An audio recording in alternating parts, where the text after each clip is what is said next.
Hi, my name is Lizzie Harper and I'm a botanical illustrator, and today I'm going to make a film for you of me painting a flower. I haven't decided which one yet, I'm going to have to decide now, but it will be in real time, and this is for the New England Society of Botanical Artists. I'm looking forward to it, hope you are too.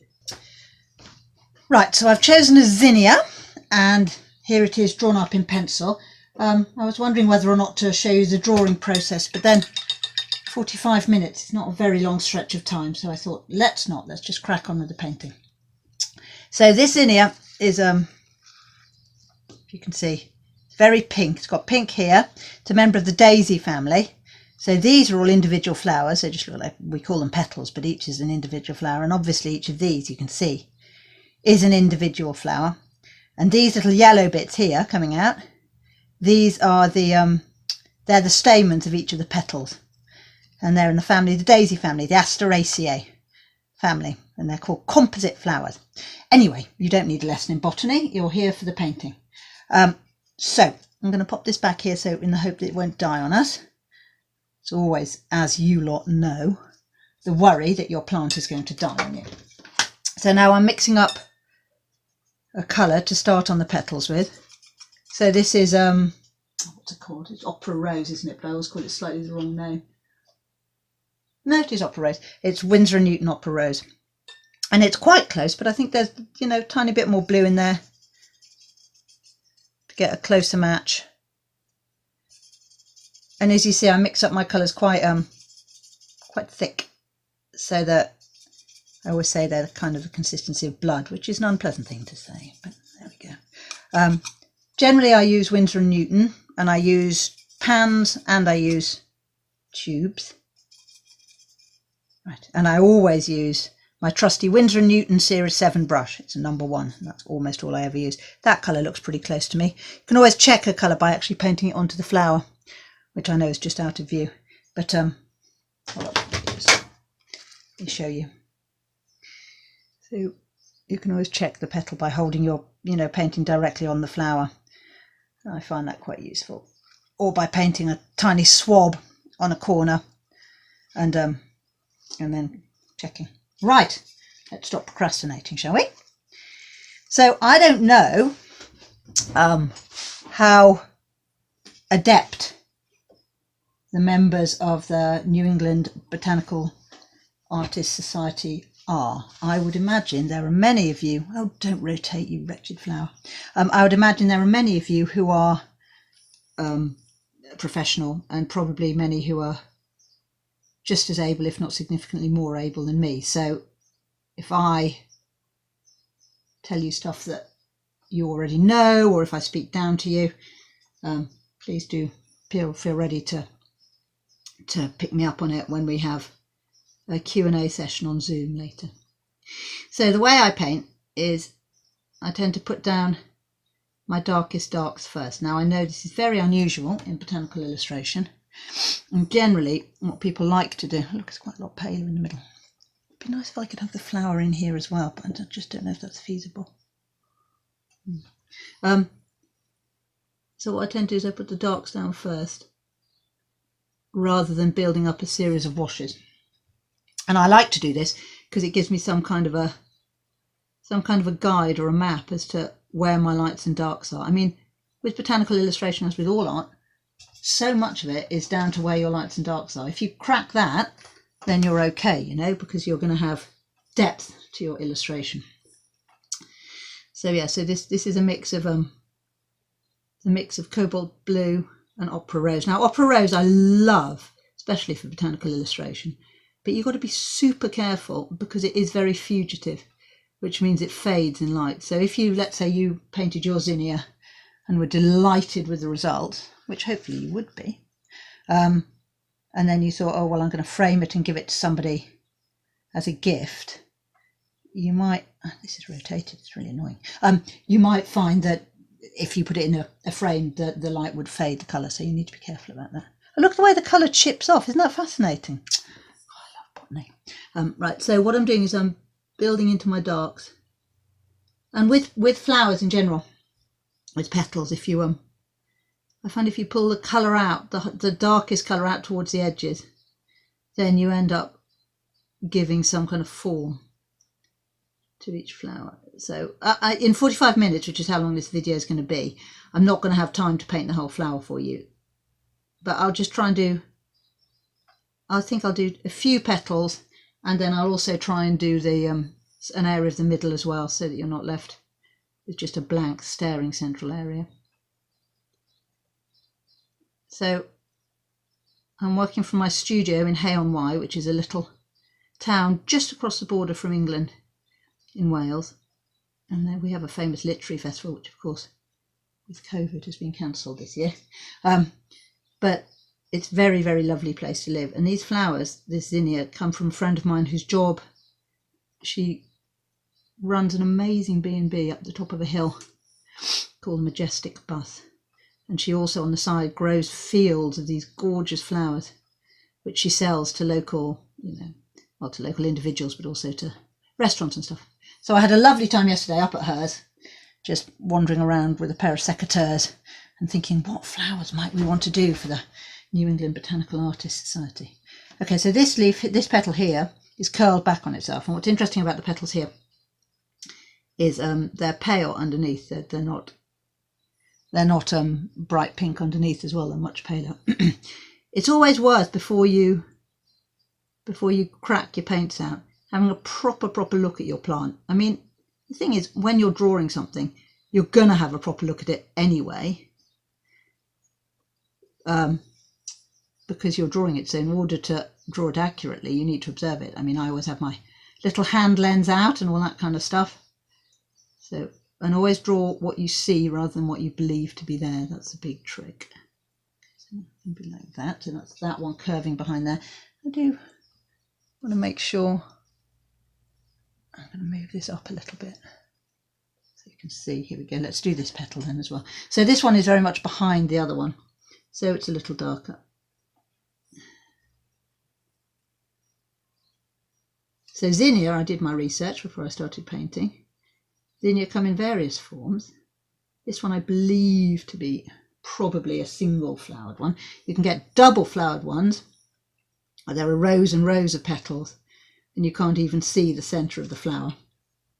And then you get single flowered ones like this one, where you've only got sort of one row of petals, and then you can see the centre of the flower really clearly. And then you have some called intermediate flowered. Actually, maybe this one's intermediate flowered because it does seem to have two rows of petals. Oh, I've rotated that wretched flower again. So perhaps that's more accurate. They were named after an eminent German botanist called Johann Zinn, who lived from 1727 to 1759. And they're native to southwest United States and down into South America. Mexico is supposedly a place where you'll find them growing in the wild, and most are the same form as this, so they're erect flowers with a single flowering head held at the end of a stem, terminal inflorescence, if you will. Okay, so there we go. So as you can see, I'm just building up the dark edges, and then I'm going to come and do these are much darker, okay, come and do an overwash. In between petals I like to leave a little white line. It ends up being covered up by the paint, but you can, it sets the detail of each petal apart, so you end up not getting a messy blur. Okay, there we go. Okay, should we do this one as well? Maybe we'll just do those ones. I've got a little clock out in front of me to make sure that I don't lose track of time, because often when you're painting, and I'm sure you lot know this, you totally, especially if you get into what you're doing, you totally lose track of time. You just sort of end up, the hours go by, and then you look at the clock and you're like, oh my gosh, where did the last 3.5 hours go? That's so weird. Okay, so this colour is lovely, actually, this bright, indulgent pink. A lot of the things, I'm a professional botanical illustrator, which really just means that people pay me to paint flowers. There's nothing posher than that.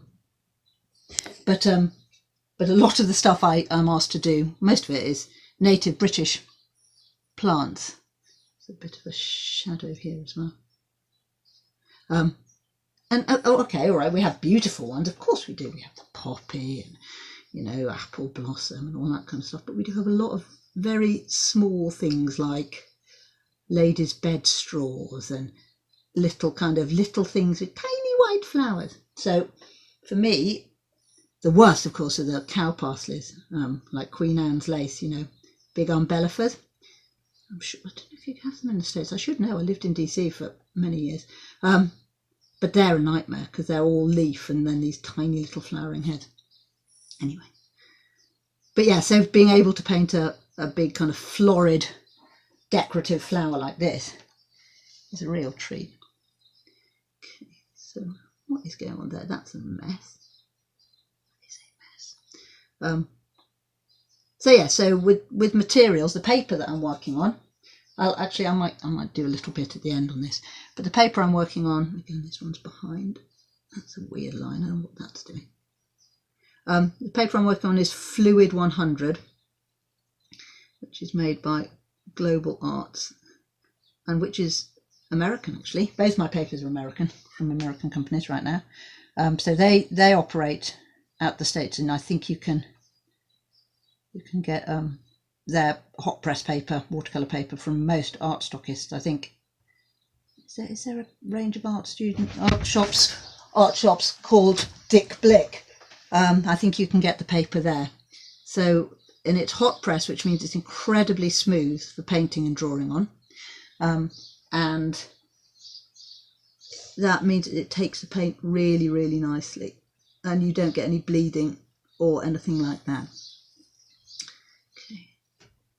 So these are these petals, and if I go, I'm just going to put a little bit further going around here. Again, it's really important when you're drawing and painting, really important to look at your subject matter all the time. I read somewhere that when you're drawing and illustrating, you ought to look at the thing you're drawing 80% of the time. And if you do that, then you're so busy looking at it that you kind of learn it by viewing it. So working around the petals and anchoring out at the outside edge. Okay. So I am hoping that you get zinnias growing in New England. I'm pretty sure you must do, right? Because I wanted to choose a plant that you lot in New England would be able to get your hands on.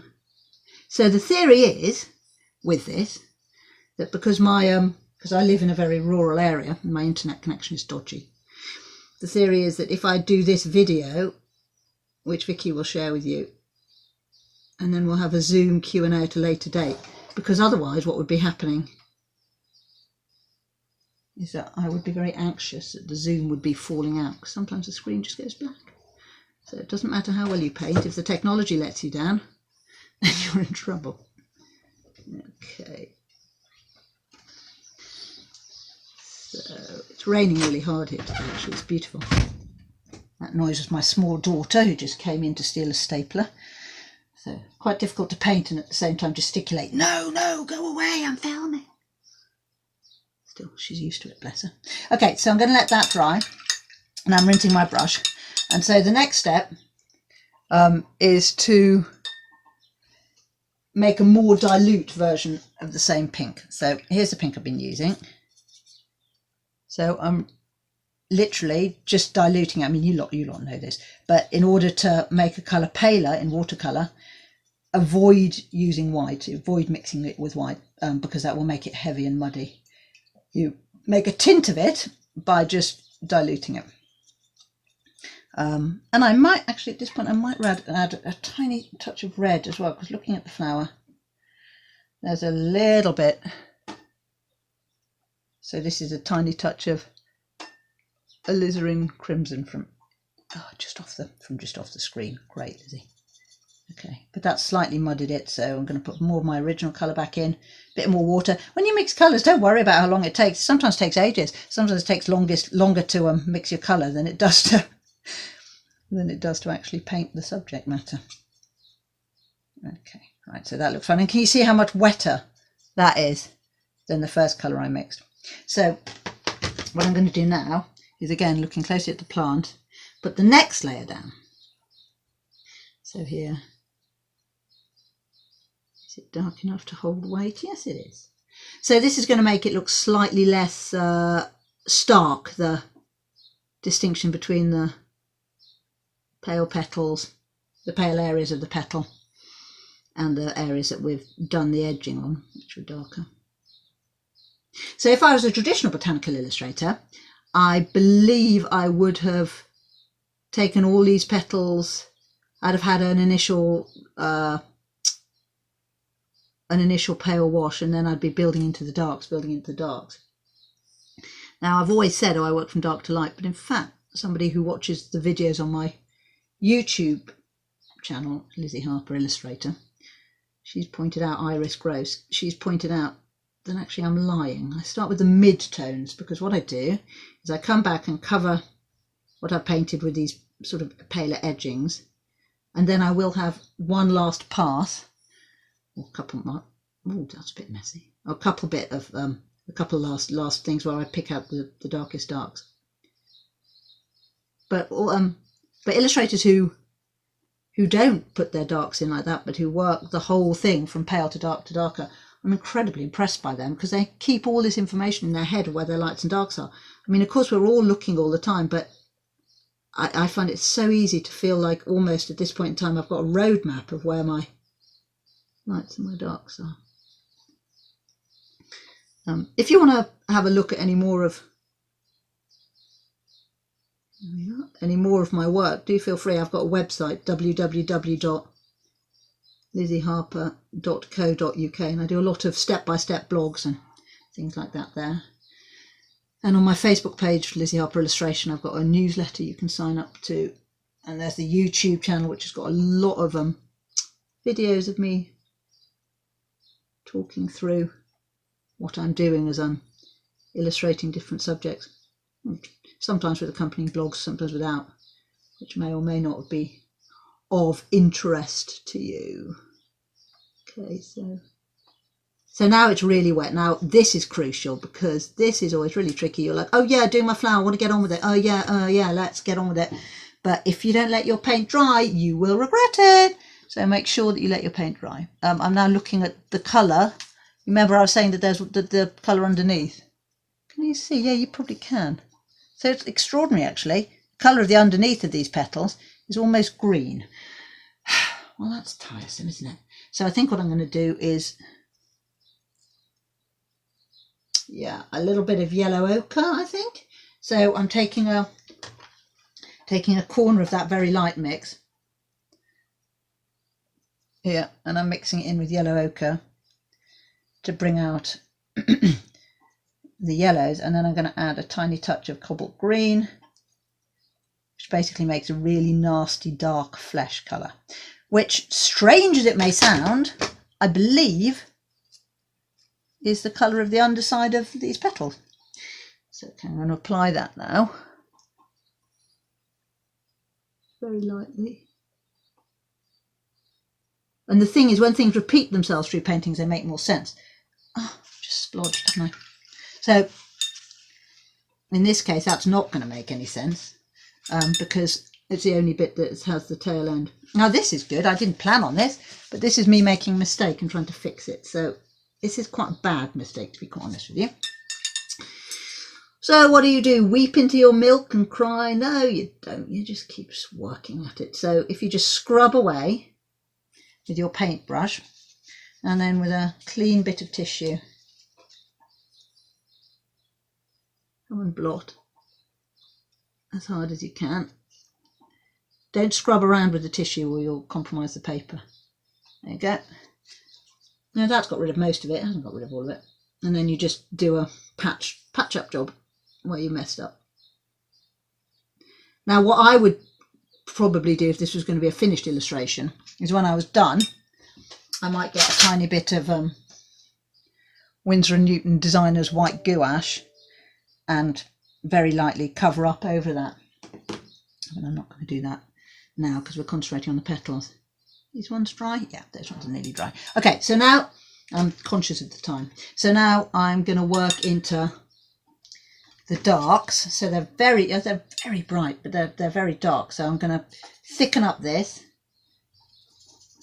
mix here that we've been using and add a little more cobalt blue.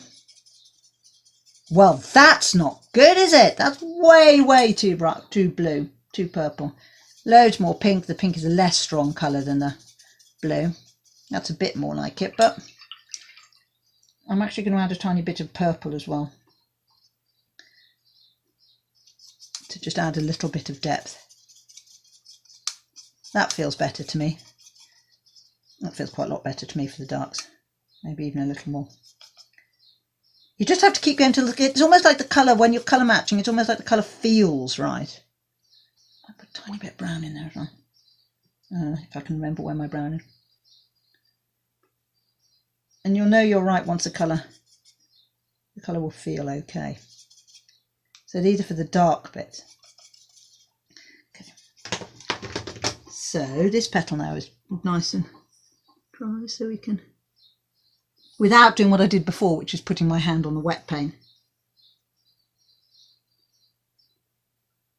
Let's pick up the darks, overlaying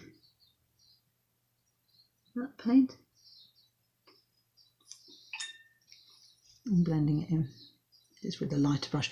I don't know if any of you do this, but I lick my brush to get a point, and it's very naughty, but I do it. I can't stop now, but I was worried that I would die of cadmium poisoning, which, because I know cadmium yellow, which I use a lot of, is one of the colours that is meant to be quite dangerous. But it turned out, I spoke to a chemist friend of mine, it turns out that actually we're going to be okay, unless I eat about 5 pans of cadmium yellow a week. It's unlikely that I will suffer from cadmium poisoning. So there's one less thing to worry about. Okay, so can you see, trying to get a little bit of depth in here into these petals. With filming it's quite difficult because normally I rotate the page quite a lot as I draw, but I don't want to do that because then you won't be able to see what I'm doing.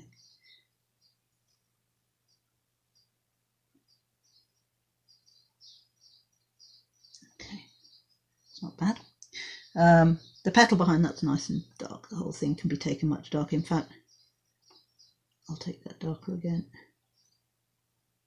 That's going to have the whole thing. Can't work into that one yet because it's still wet. Curses. It's tiresome of it. And this one here is also dark. So again, being careful not to lean on what I've done.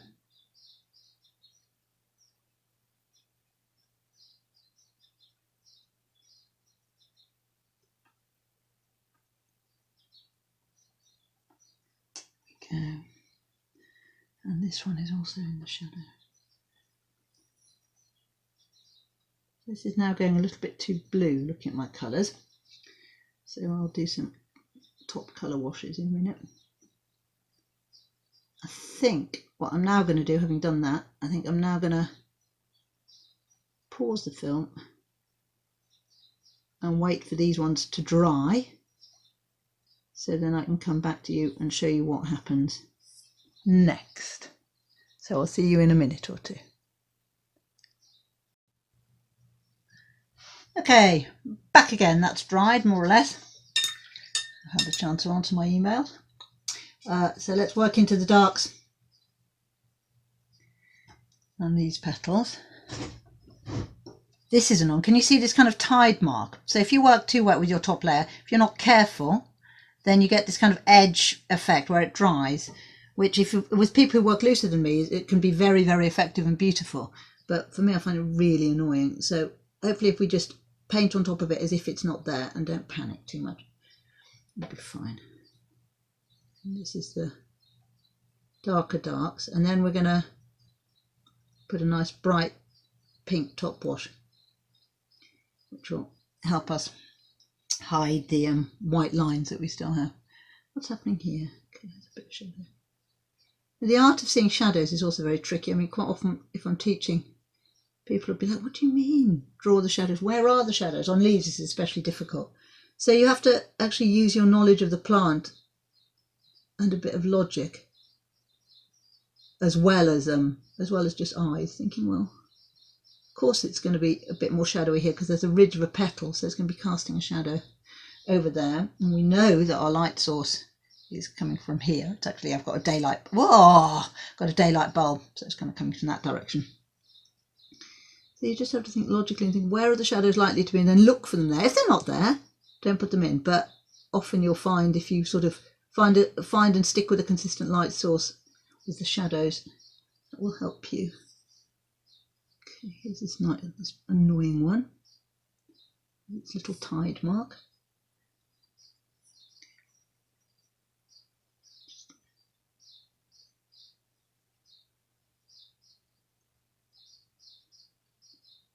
It's still pouring with rain here. I do like it, the plants need it. It's been very dry in England this summer, in Wales up till now. So we do need it, but it's absolutely tipping it down. Just changes the light. Changes the light and makes it flatter, which is no bad thing, I suppose. But I like it when it's sunny because there's more hoverfly and bee action outside my studio window. My studio's in my garden. I'm lucky to have a system where I can work from home. Okay. Oh, this is annoying. This isn't going so well. Okay. Hopefully it still suffice to show you how I work. So there we are. We've picked out our darks. Now, I don't know if you've heard of these. They're called Dr. Martens Hydrus watercolour inks. And I use them because they are incredibly bright. You don't want to use them straight on your artwork. They are too much, but they're very pretty. So here we go. So there's just a drop of this pink. You see how ridiculous that colour is. So bright. So what I'm going to do is I'm going to mix that. I'm going to get rid of this and then use just pure opera pink coupled with a bit of that. The Dr. Martens, and that colour is called Quinacridone Magenta. There we go. So I'm going to put some of that there, mix it in with our opera pink. It's a really in your face colour, isn't it? Nice and dilute. And that's going to go, once it's dry, it's going to go over all those petals that we've worked on, and hopefully, the plan is at least, that it will unify them. I'm just going to pause for a minute and let that little bit that's still wet dry, and then I think we'll probably have time to have just a little look at doing some yellows and stuff in amongst here. Okay, so what I've decided to do while those petals are drying is to do some work here on this centre. So these little ones, they're like little daisies. They're 5 petals, pretty easy to see, and it's a nice, okay, you can't see that, can you? There we go. It's a nice golden gold. So this one is, I think, cadmium orange light.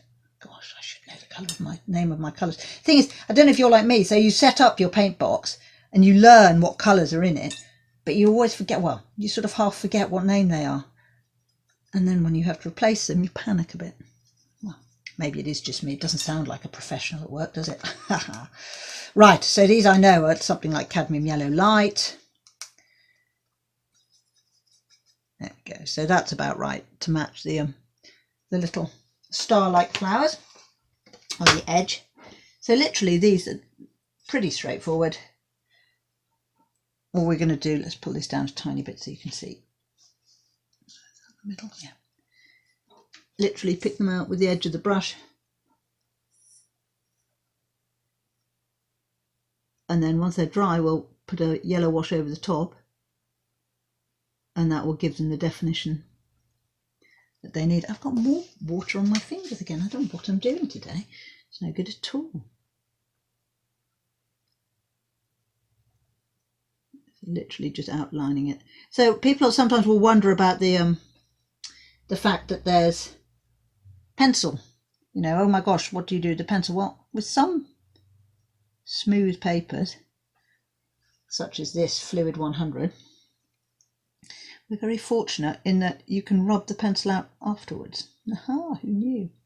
So the drawing, which is where the real hard work is, you do that in pencil and then you don't have to get rid of it. You can just leave it and rub it out later. I mean, it doesn't always work perfectly, but it works well enough for me.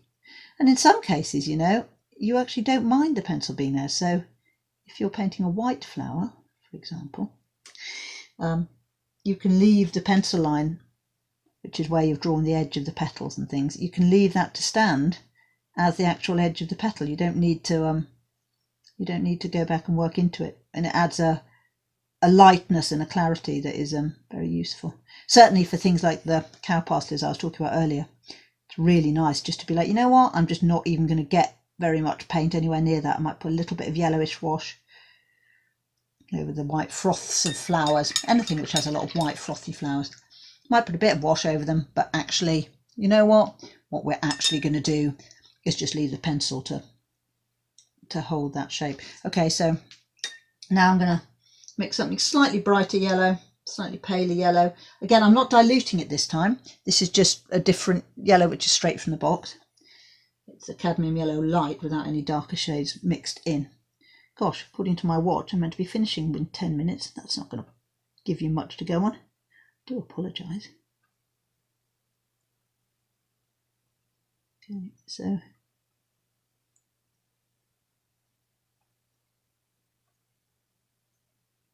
there you go. Doing that all around. So see, they've almost got enough definition there. I mean, I'll work into them a bit more. The centre of the flower is crazy. There's a lot going on there. There's a lot of kind of dark orangey red. So I'm going to mix up a little bit of cadmium orange dark with my yellow. Oh, it's so annoying when you're filming. Your camera's in the way where your head should be. It can be annoying. Okay, so this is just putting some of the texture in, which comes from all of these things which are pointing inward. I think with this film, I'm not going to be strict about the 45 minutes. I think once I've shown different ways of approaching different corners of the flower, I'll call it a day, but I don't want to leave you hanging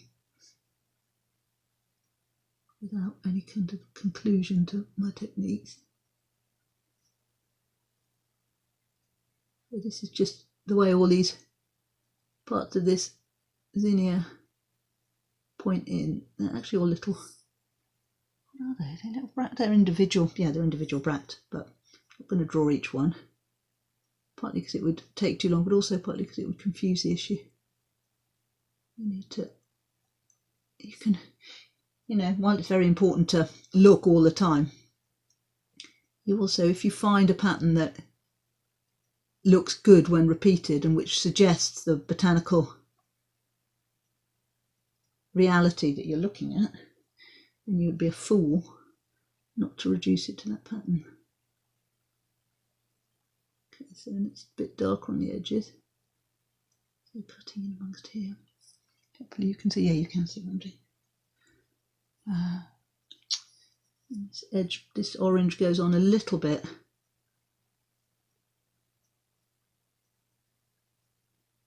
Outside here. Now I used to have, I've got rubbish eyesight, but I used to be very good at seeing things just with my contact lenses in really clearly, but in the last couple of years age has caught up with me, and now I need to wear glasses, and even though the glasses help, I still swear I can't see as clearly as I used to. It's very irritating. If I'm doing something really detailed like moss, I'll take my contact lenses out. I'm very, very short-sighted, and work incredibly close with my lenses out. Or sometimes I take one lens out and leave one lens in. So one lens is busy mixing the colours and doing all that middle distance stuff, and the other eye is just on the close in detail. So now I'm just, again, this isn't any tints here, I'm just a slightly oranger thing, moving it in to the tip of each of these points.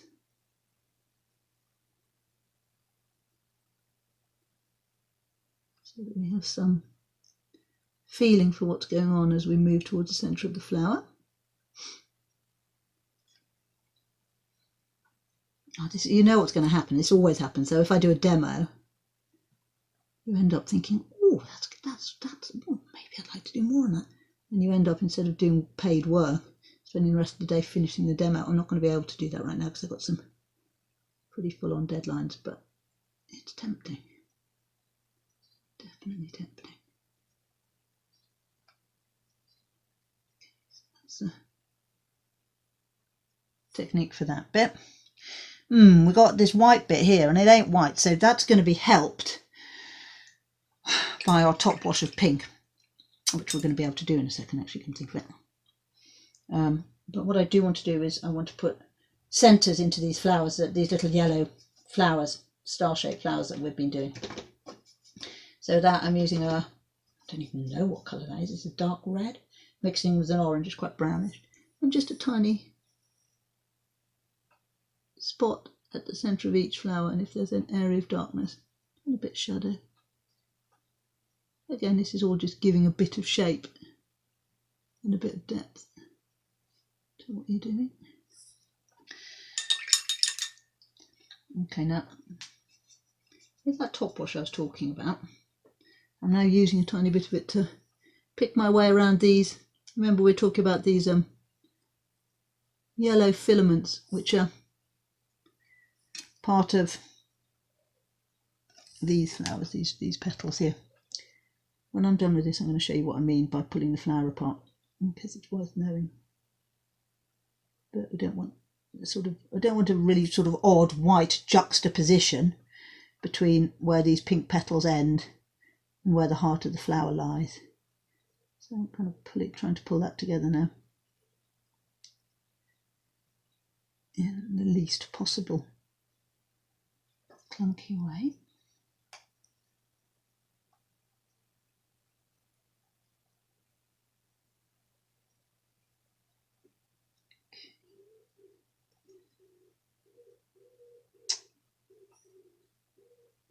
It's a bit muddy, I'm rushing it a bit. Okay, so now what I'm going to do is turn it around again, turn the page around again.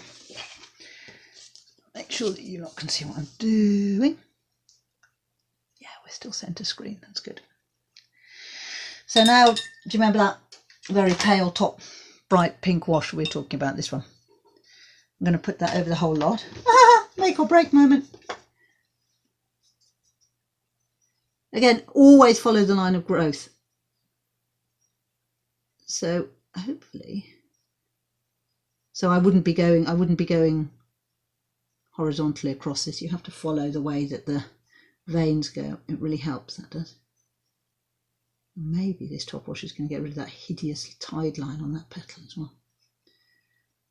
This is a nice thing about fluid paper, the Fluid 100 that I use, is when you paint on it, it doesn't lift up too badly the detail below. There are some papers which, when you do a second pass in watercolour, all the detail that you put your heart and soul into just gets lifted up and washed off. And what's nice about fluid is it doesn't seem to do that too much. Okay, and I'm even going to let that pink wash go on top of the underside there. So you see that's really quite wet now. Okay. It's a bit of a dog's dinner, to be honest with you. Okay, I'm going to let this dry, and then we're going to pick out our darkest darks and see where we're at. Okay, back in the room. So now this has dried. So can you see it just sort of looks a bit pinker? But what you need to do to make it really pop, I hate that word actually, but what you need to do is to pick out your darkest darks. So really now it's time to throw caution to the wind. So I'm going to put some really, so I'm mixing up something that's really quite a dark purple here. And I will use it very carefully, do not be concerned. And again, quite thick You don't want it to flop about everywhere. You need to know exactly where it's going to go. So again, twisting it so you've got a nice sharp point on your brush. And again, looking at your subject, which is rotated all over the shop. Oh dear me, so disobedient. And literally just pick out your darkest darks. It's a bit difficult because of the light at this angle, it's shining off the wet paint, so I hope I'm not going to destroy this. Really delicate use of the darks here. You don't want to overdo it, but at the same time you want that pop, that extra bit of shadow that really makes a difference between a piece of work that looks nice and a piece of work that really sort of has some drama to it, maybe. Or maybe I'm getting above myself. Just on the edges. And at this point, doing these darks, although I am still looking at the flower, I'm also thinking quite carefully about what will look best on the painting. So it's a balance now, rather than just being about copying the exact details of the flower. We're also trying just to make it look good. Don't want to overdo it. This is always the risk. You don't want to overdo things. And there's, yes, it really does cast quite a shadow here. So in fact, she says I don't want to overdo it, and then she really cracks open the purple. But that really is much darker, that leaf that's behind, that petal that's behind, not leaf. Oh, if I was to talk about this plant, the Zinnia,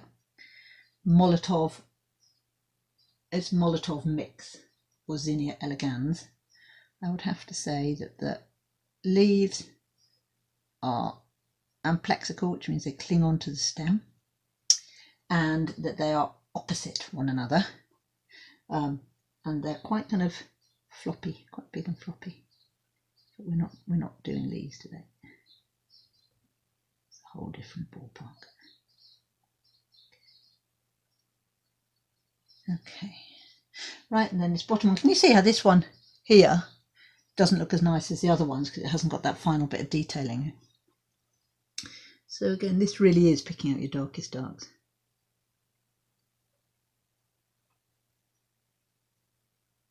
Just those little bits.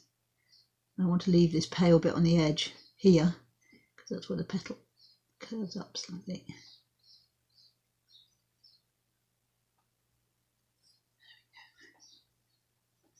And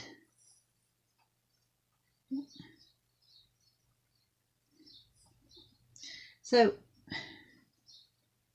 hopefully this bit of film will have given you some idea of, it's actually really dark up there, right where I'm going to mix it in with a bit of pink. Sorry, I was about to say something totally different, then I just looking at it. This bit up here has really got some darkness going on. Is that still on the, yeah, it's still on the film.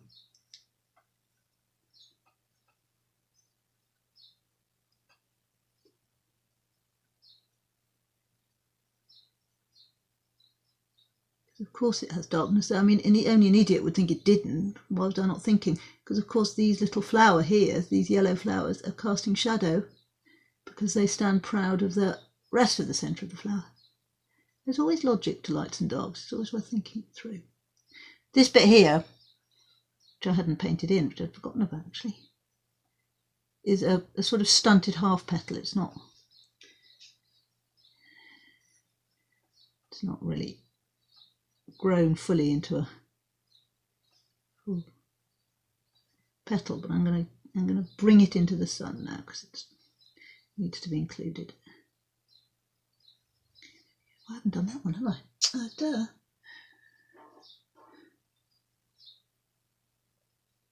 I don't want that much dark on this one because it's above the others and it's sort of catching the light more. But it needs to be pulled into a crisper format. Okay, I'm going to knock that little bit there back a tiny bit with a little bit of pink wash.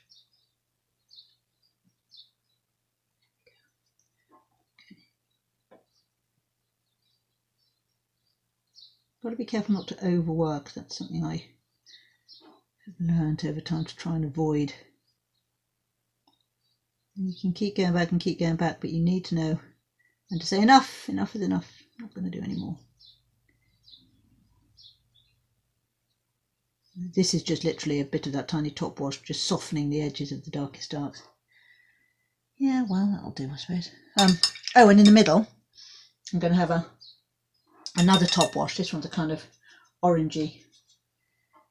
It's quite hard to know what that colour is. You can't see the flower, can you? Because the angle I've got going, but okay. Okay. So that's just going to swallow up any errant bits of white that are left over.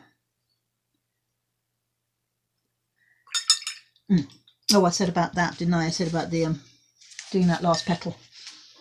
Let's do that. Last stages, ladies and gentlemen, last stages. Last orders at the bar. Okay. So if I was actually working on the whole of this, I would be rotating it the whole time so that while different bits of it, see what that does, it's very dark. So that while different bits of it were drying, I'd be working into different, you know, other corners of it so that you wouldn't be using any time. But I'm just working on this one corner, which is why we've been having to do all these, all the pauses between things drying. If you're planning on doing the whole thing, you can just rotate the page and get on to doing a different bit. Okay, a bit more. This is just a bright pink, and I just want to make that one up there and stand back, but not lose any vibrancy. There we go. Oh, what did I do that for? Stupid. I have to smooth it out. This is definitely behind the other one, so I'm going to knock it back a bit. Okay. Any last? Now this is a cobalt blue that I'm mixing in with a purple for a slightly paler. Show you slightly what's nice when you're painting is you can use what you've already mixed. So here we go, there's a slightly paler purple. I'm making a tint of it, and that's just for a couple of bits of gentler overlap which are going on here.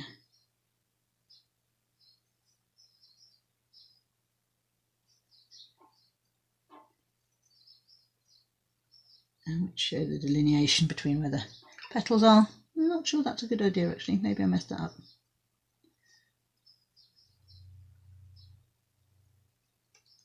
Yeah, that's all right. Okay, so there we are. That's basically this little demo finished. There's one more thing to do, which is the stigma and the anthers of those internal flowers. Whee! So let's get them nice and gold. And again, with this bit, the paint is very, very thick, so I know exactly what I'm doing with it, so it doesn't blur about. I'm sure you can tell there's two different things, two different structures. Now I'm fiddling. You can tell I'm fiddling, can't you? I don't think I need to spend ages fiddling away and wasting your time. But there you are. So let's have a look. Oh, now I've botched the camera. So this is the flower, and this is the corner of the illustration. So I'm going to zoom out a bit now, if I can. Oh, technology. Right, do you know what, and do you remember, oh, be careful not to ruin things now. Do you remember what I was saying about this flower? So I'm going to put this to the side for just for a sec. So when I was saying that these are all different flowers, so each of these little yellow ones,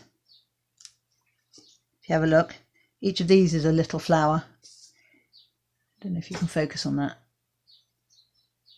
Can you see? With little petal, 5 petals and a long, that's one flower. But here, these big external petals, come on you. Never feel bad about tearing a plant apart because you're learning from it. these are as well. They're called ray florets. These ones with these long, they're called straps. These are with these long ligule straps. And you see this little yellow bit? Is that clear? I'm hoping it's clear in the film. Don't know. These are yellow bits just here. So those are the anthers. So this is an individual flower. So it's worth remembering that anytime you're doing anything in the daisy family, there's that going on. And never feel worried about tearing plants apart when you're trying to draw them, because you need to understand them. So yeah, so in conclusion, there we go. I mean, it's only a corner, but hopefully it gives you some kind of idea of the techniques that I employ when I'm painting flowers. I'm going to do a tiny bit at the end on materials, but thank you so much for watching.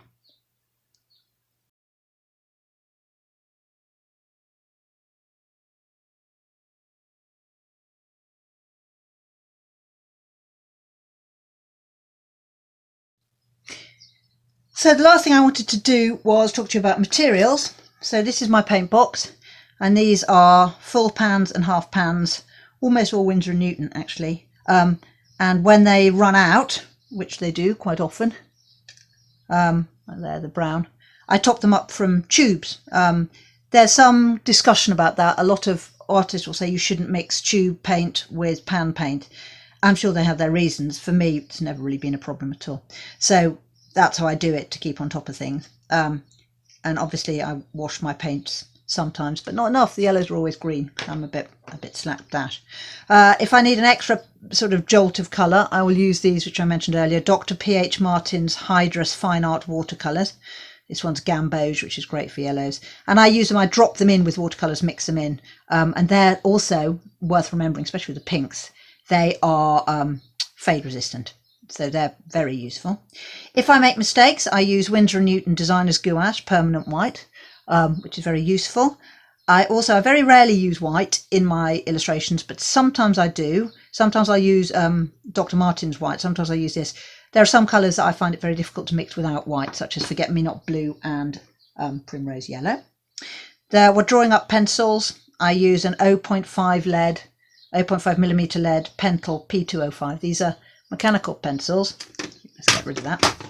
So when you can make the leads longer like that, and then if you want to sharpen them, you can just do that and you've got a nice sharp point without having to resort to a pencil sharpener. Rubbers, this is really good, this one. Try 24 Factis, just soft, very cheap, a couple of quid, a couple of dollars I guess. Paintbrushes, they have to be top of the range. Series 7, Winsor & Newton are #1. They're pure sable and they hold their tips, and they also hold quite a lot of colour all at once in the well. You can't fault them. They cost an absolute fortune. It's really irritating, but they are the one thing that I would find it really difficult to do without. Hand lenses, if you're doing botanical illustration, you really need to get your eye in. So this is I think this is either a 10 or 20 times hand lens, and if you're actually drawing something up close, you can just keep drawing while this is on your hand. And likewise, you probably, if you're doing a lot of botanical illustration with specimens, you want just like a little point, that's just a needle on a stick, so you can get in amongst things and scratch about, and a scalpel so you can do cross sections to see what's going on. And the last thing I wanted to talk about was paper. So I'm using two papers right now. This one is Stonehenge Aqua Hot Press, which has got a lovely silky surface. I've been using that a lot, and that's by Legion Paper. And also another hot press, which I was using for this one, which is Fluid 100. So there you go. So that's the surface of that one, really smooth. And right now for my botanical stuff, that is what I like most of all. So there we go. That's my equipment done and dusted. Hope that helps. Okay, I just quickly wanted to say something about colour matching. You might have noticed that the plant that I was drawing is a much darker colour than the sketch I did. And in fact, you can kind of get away with it. Somehow the eye compensates. So even though if you actually did match the colours, you'd be like, oh my gosh, this is so much paler than the other one. In order to get the detail across, you can get away with doing a much paler version of the same plant. The other thing you can do is you can keep working into it by adding layer on layer on layer and building up a sort of velvety depth to the colour, which in the 45-minute format we weren't able to do. I'll just show you what I mean. I'm going to take a photo just of the flower right up against the sketch, and I'll put that right after this.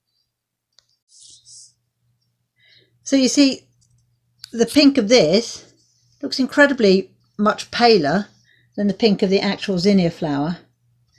But if this was to be a complete illustration, it would still register as the same kind of dark pink as this flower is in real life. And I suppose that's where artistic decisions come into play, perhaps.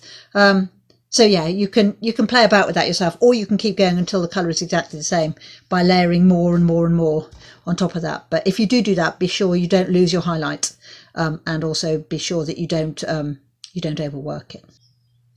So there we have it. That was a quick demo of the way I go about doing watercolours of petals and of flowers. If you're interested in seeing more of my work, do check out www.lizzieharper.co.uk with lots and lots of examples of the work I've done over the years. And also there's a section called Originals for Sale, where there are loads and loads of my original illustrations that you can buy at quite modest prices. Likewise, if anybody be interested in buying this original as just an easier way to interpret what I've been doing, getting your hands on the actual painting and seeing what the paint does on the paper, drop me an email, info@lizzieharper.co.uk. But in the meantime, thank you so much for your patience. I hope it was of interest to you. Let me know if you'd like me to come back and do some more. Sorry that I couldn't use Zoom because of my broadband width, but I'm planning on doing a Q&A with you. That's Vicky's idea, which I think is a great one. And I've really enjoyed it. So good luck with your painting and your illustrating, and thank you for your time. Bye-bye.